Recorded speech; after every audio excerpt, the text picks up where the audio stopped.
What was the day like yesterday? Summarize it for us. Yes, that's right. Thanks, Leanne. Well, yesterday, people were trickling in. There was already quite a bustling sort of atmosphere, people attending different workshops, different discussions, looking at the some of the merchandise wares on display for the mining sector.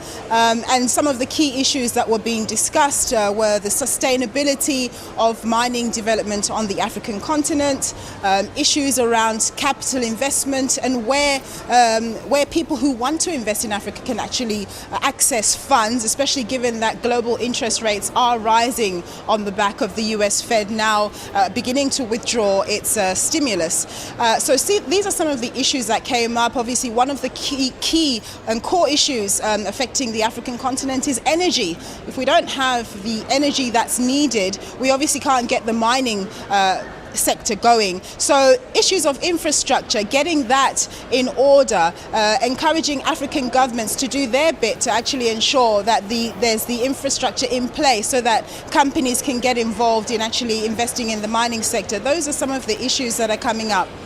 But the key thing today, obviously, is Susan Shabangu, the Minister of Mineral Resources of South Africa, is speaking today. All right. Well, that was my question to you.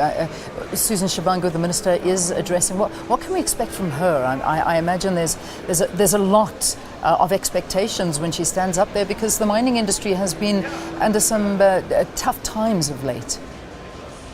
Yes, no, absolutely. On the one hand, we've had the mining strife, which is not great at all. And then on the other hand, we do have other issues like higher costs, electricity costs, lack of access to electricity, all those kinds of things. Eskom has had to ask what they call energy intensive users. They've had to ask them to drop their electricity usage by 10% on many occasions, just to be able to balance the demand supply for electricity. So these are some of the constraints that she'll need to be speaking to. But the key thing, I think, as well is policy certainty. One of the things that delegates often talk about, and even analysts, is a lack of policy certainty in South Africa. And one of those issues is obviously labour regulation, particularly in South Africa. Let me just give you some stats.